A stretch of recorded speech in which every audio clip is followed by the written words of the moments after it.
How's it going on, everyone? It's Heaven's Mouthpiece here, back again with another book review, and today I am doing the sequel to one of my favorite books ever, Dune, and that is Dune Messiah.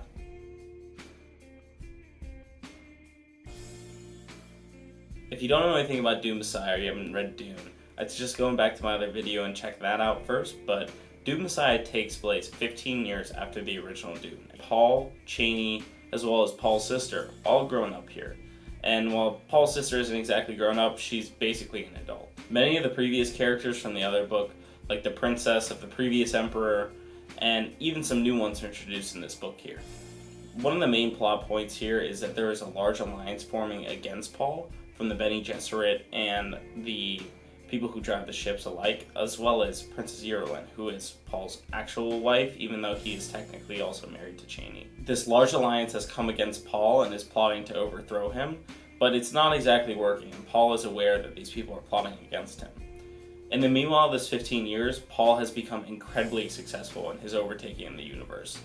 His army of Fremen has killed billions of people, and while that isn't exactly a good thing, they have been conquering the universe and expanding outwards. The whole entire movement surrounding Paul is completely religious, so this is a religious jihad against other people, and this has taken the lives of billions.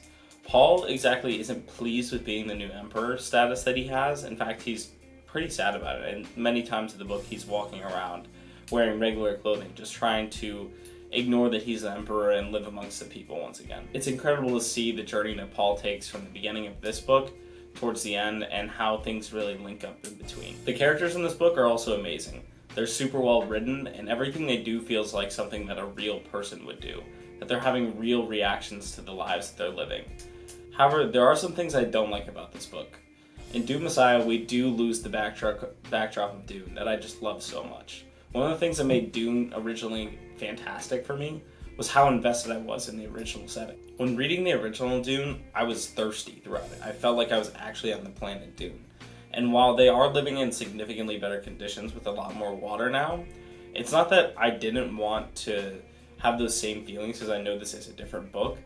I just felt that Herbert didn't describe the setting enough and really put us in the world building aspect that he had done before, where he was trying to create the area around us and get us very interested in what was happening around us. It was really focused mainly on the plot, and I feel like if Herbert really just put a little bit of extra work into how we felt in our surroundings and how the plot related to the surroundings, it would have made this novel a lot better. You guys know I don't like to keep you waiting, and regardless of the cons and the setting not being exactly what I wanted it to be, this was still a great book.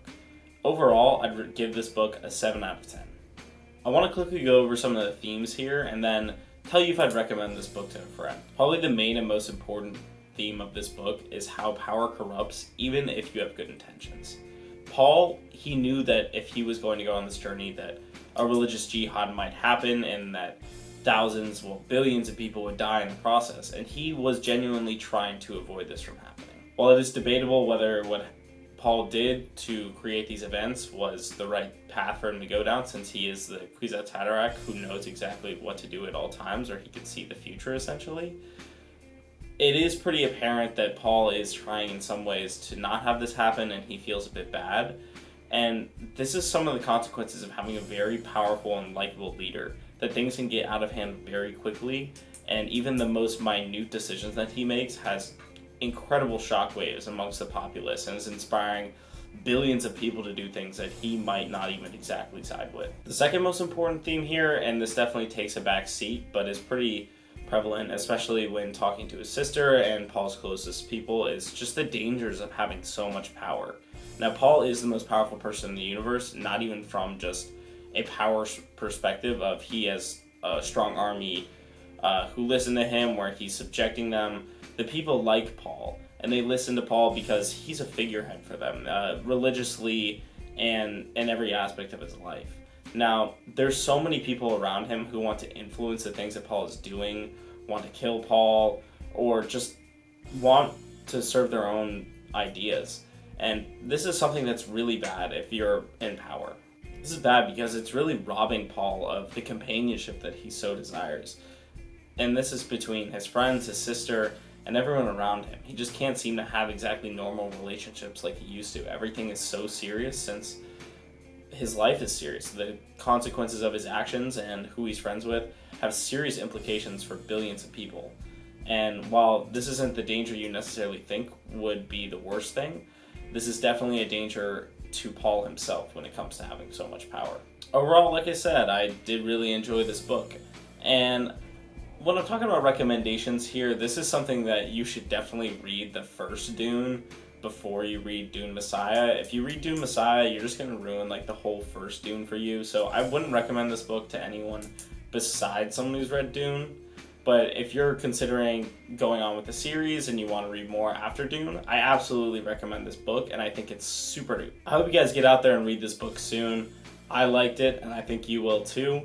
And the sooner that you read it, the sooner that you'll be caught up with my Dune reviews, and you'll get to watch more of these. Now, if you like this video, please hit the like button below, and if you really want to tell me something, drop a comment. I'll definitely respond to you.